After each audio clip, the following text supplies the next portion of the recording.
just give us a little. I post the crystal tuner, Right.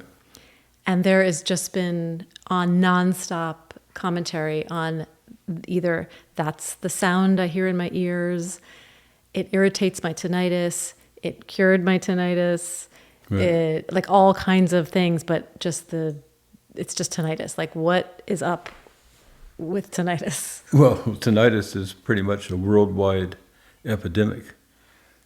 In fact, yeah, and but also in some ways, tinnitus is normal.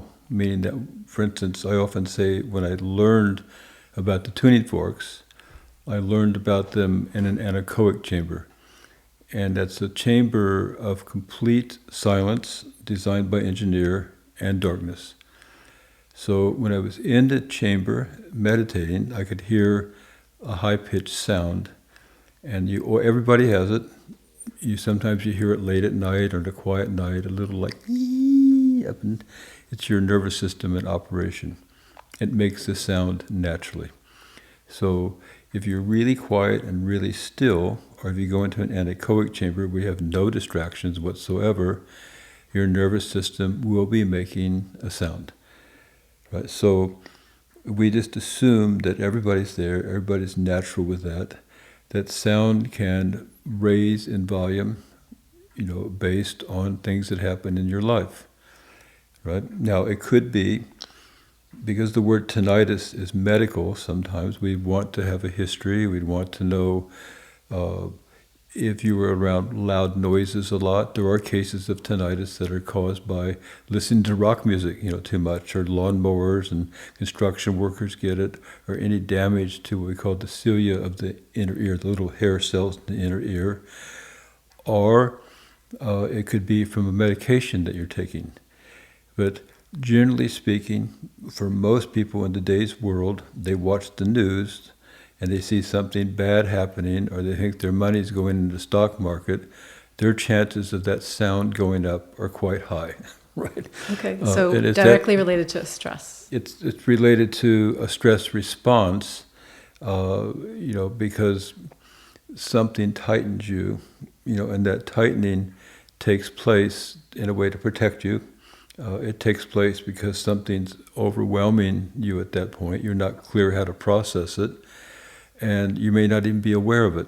And I tell the story also of how I came to it when I was arguing with somebody in New York City in a subway toll booth, which was common in New York City, but I didn't understand really the effect of that on me until I got back into the anechoic chamber, took a subway ride from the subway booth person back to my chamber in the psychology building.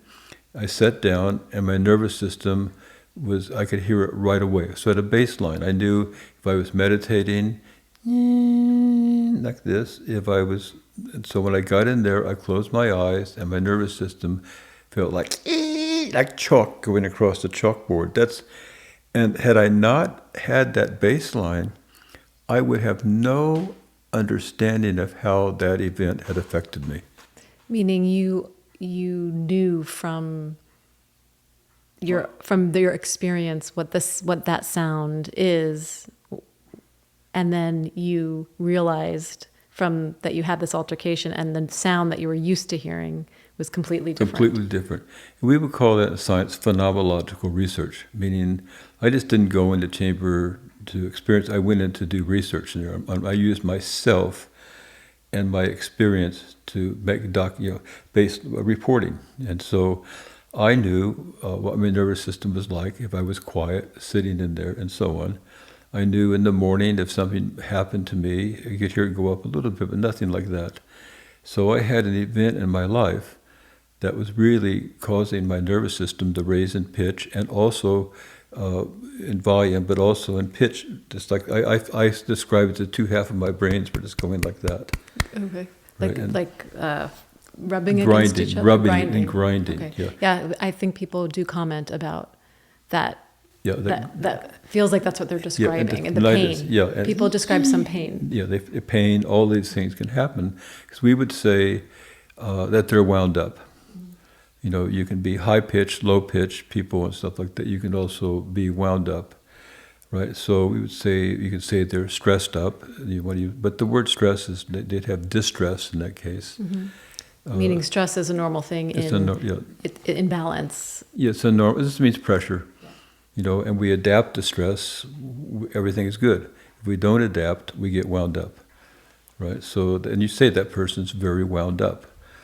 But what we don't understand is that we can get very wound up and have no idea that we're wound up, right? So, and we can carry that. That's basically early childhood trauma, for example, right? You're carrying memories in your connective tissue, ultimately, that are causing your body to tighten, and you don't even know it.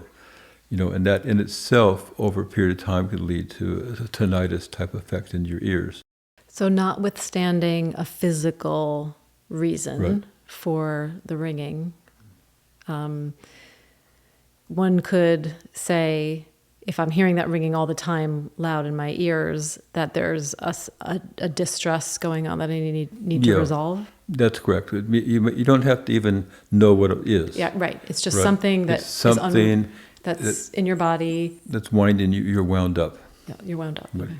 And so my first thing with that is meditate with the sound. Right? And instead of fighting it, now you say, I can't stand it, and you're fighting like this, you take a deep breath. Sometimes I say just breathe in 5 seconds, out 5 seconds. Learn how to breathe, right? And just learn how to listen to the sound, without trying to change it or anything like that. Just be with it completely.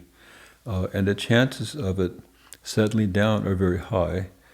And then don't go digging in your life for what it is. Don't start assigning meaning. Yeah, meaning. I think that would be the first recourse if people heard, Yeah. oh my gosh, this is an indication of something that went wrong in my life, and I have to find out what it is. We're saying absolutely opposite. The opposite. Do not go try to find an association with it. I always tell people, just assume your life is messed up. And I think we can all agree. That would be. If anybody's different, their life was never messed up, please, you need to go to the psych hospital, I say. But we just assume there's things in our life that need attention. And I also say, just meditate with it and then talk with it. You just say, if there's something I need to know and recognize in my life right now that's important for me, please come in a way that would make sense to me now, right? So you're no longer fighting it; you're just being with it. And you can have dreams. Sometimes I have people keep their dreams and so on. And I say that if something settles down in the sound, then don't go looking to why it settled down. Just be with it. If something appears spontaneously, or you notice in your life right now, there's a challenge that you're dealing with, that you may want to get help. You may want to do something consciously so you don't have to always be wound up. But again, that's everybody's different. So sometimes that's a real extreme. And sometimes we learn how to do this naturally, just to be with it. It's going to help. But some people are so wound up, they need other interventions.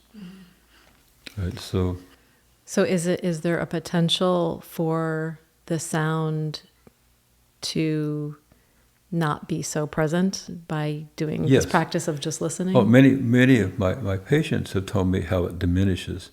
And I do that also just by doing that, right? And it diminishes when you begin doing certain treatments and things like. There's things that you can do for it, right? That are natural, that are good.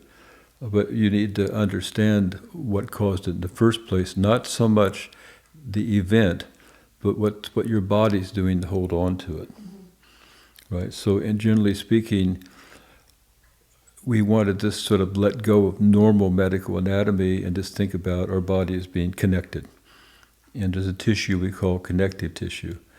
And you want to think about that connective tissue as any place within it that gets distorted and tightened, it's going to pull over the rest of it, right? So the connective tissue is also crystalline in nature. That means it holds memories, it semiconducts energy. And ultimately we know now that it's the basis of acupuncture points and how they work and on and on. So once you begin to relax, the way you can help it also is to help the connective tissue relax too, directly on it.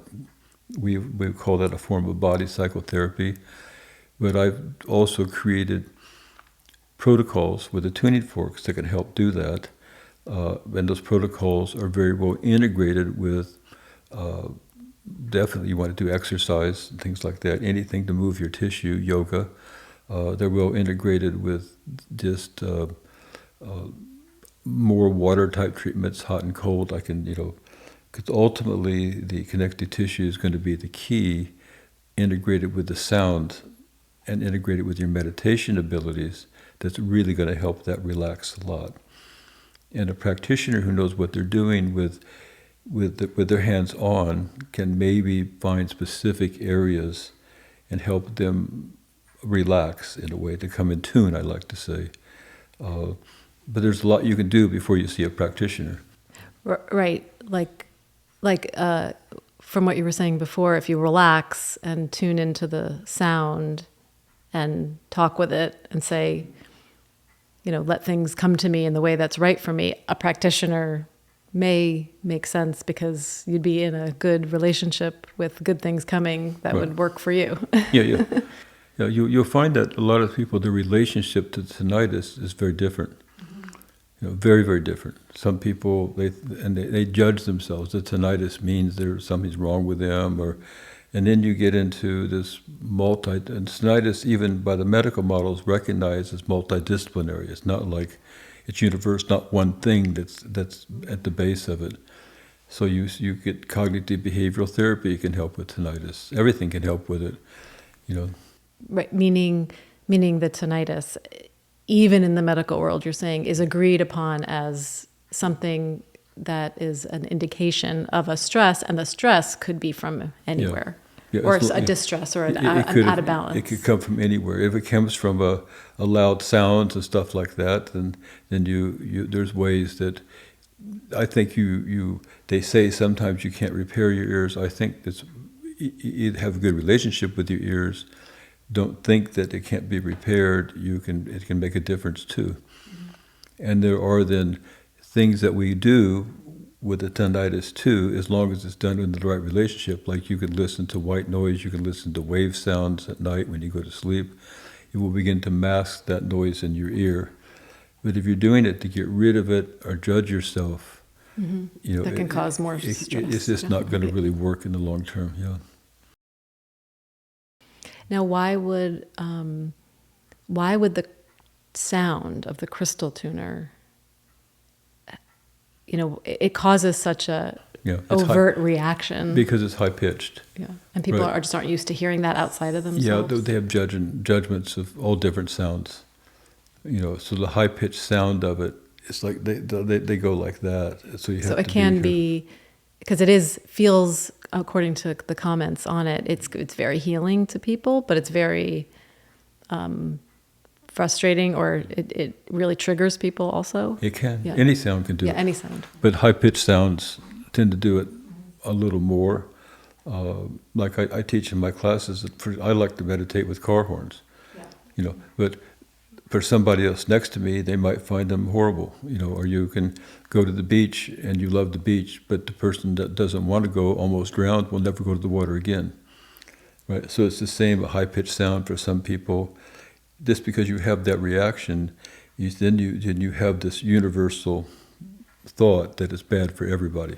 So the key is, if you have a negative reaction to a sound, to absolutely not judge, because other people could be having a good experience. Don't let it be the cause of a judgment on yourself. It's just a preference. You don't know the reason. Go with a different sound. Well, either get back from it, back off, and say, I'd like to learn how to be with these higher pitched sounds, which are in my head, in a different relationship. Right? Because you can run away from the crystal tuner, but you can't run away from the sound in your head. Right. Yeah. So you have to learn how to listen, right, without judging it. But that's, even right now as I'm talking to you, if I want, I can hear a high-pitched sound. It's focusing in on it. It's just focus in on it, and it's there, and I can hear it go up and down at different times. Yeah, I mean, that's the beautiful thing about tuning in. You Yeah. could really use that as an indication without judgment about the state of your being. And that's why I have people meditate, for example, with CNG to know what a balanced state is. So they know. It's not somebody talking about it. It's not some theory. You know it through direct experience, and you've ingrained it. So Meaning the C and the G tuning forks, which create that ideal nervous system tuning. That's correct. Yeah. So you'll know where that's at. So you can actually meditate with the C and G, and afterwards just be with the sound of the tinnitus and bring it.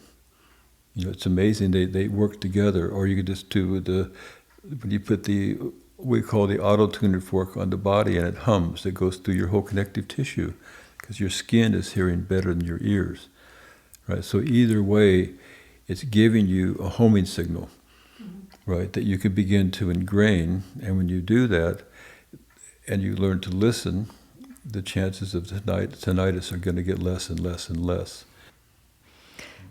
And the message is just do it. Just practice, just listen, just be with it, experiment with it. You've got to do the practice. It's we've gotten used to, let me take the pill, it'll get better. I want the quick thing. But this is something that has to be repeated, in the right relationship, built in, and over time it just begins to build in you. So now all of a sudden you come up against something and you know immediately it's done this, right? Because you know this, you know the coherence, and you know when something goes out of coherence. And my interest is not coherence or not out of coherence. My interest is how do you, when you're out of coherence, come back to coherence, knowing that you will constantly go out of coherence. Right, constantly. So therefore, if you don't have a way back, you'll spend longer to get back. But if you built in the homing signal, you'll be easier. But if you get out of coherence and you judge yourself, you're a bad person, something's wrong with you, what's going on, or you're just unaware that you're just frantic or something like that, and all of a sudden, you don't know how to get back. You get lost, and then all of a sudden you say, well, let me have a drink. Let me take a drug, let me do something to relieve this quality in me, because you haven't built in the other way of getting back. And we see the same thing like in AA, for example, the higher power. You have to trust in the higher power. Well, I don't say just trust in it, listen to it, right? Be with it, learn it, ingrain it. That's why in cognitive behavioral therapy, the Beck, the founder, encouraged people to do yoga, to meditate, all of this, because this knowing the cognitive arguments isn't enough, right? You have to have a place for them. And then the same with the tinnitus. In today's world, I would be concerned if anybody didn't have tinnitus to some degree, right? So, it's an indication of living in the world we live in. Oh my God, and so quickly the changes. We often tell the story of if you lived in the ancient world and you knew the Romans were coming. Well, they'll be here in a couple of years. Yeah, it's relative. It's right. Now you live in the modern world, the Romans are coming, and they'll be here in 2 seconds. Yeah, right. Half a second.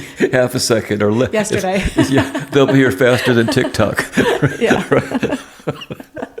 Like that. Okay, well, that's really good information. So tinnitus sufferers, you don't have to suffer. Well, it's a choice. Well, it's a choice also, but it's your relationship to what you call suffering, and you want to take control. And you can only control what you can control, right? And what I'm saying is something you can learn to do, and it's going to help. But ultimately it's going to come down to building in something into yourself that gives you a coherent guidance in your life, because there's no way to predict, what's going to come next. So that's why we do these practices. Yeah.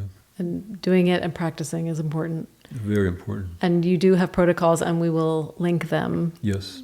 Here to wherever you're listening or watching. Yeah, there are protocols for the tuning forks that you can do at home or with your friends, or you can integrate into a professional practice based on good science. But again, they're not so much to cure tinnitus. They're basically to create an environment that the tinnitus just basically is no longer dominating, your life. I like that. Yeah, but you will always have some level of, if you want to call it that, tinnitus, or ringing in your ears, because it's natural. Well, even to the people who do not experience tinnitus, is also a practice to go into You have to learn a how to quiet listen. space and actually to hear it, because it is there. Yeah, the great yogis meditate on it. You could even make an argument just to alleviate some stress on the people who do really have tinnitus, that it could be a gift in a way to really understand how to listen to your body. Absolutely. And how many people have I seen that come in that have car accidents as gift? Again, it's how you relate with it, and that's what I'm saying. Relate with it, listen to it, talk with it, be with it. A lot of things can pass without any therapy or anything like that, just by being with, and they'll go past in your dreams, and things will begin to let go naturally. Your body heals itself. It makes a scab. You don't know how. Mm-hmm. Right? Yeah, you don't have to know. You don't have to know. Yeah. Right? I think there's just this obsession with having to know stuff. And that obsession makes tinnitus. Right. That's right. There you go. There you go. I have to. If I know what caused it, that's going to help it. Yeah, exactly. Yeah. Okay, Right. perfect. Okay, good ending to our little tinnitus conversation. Good. Okay.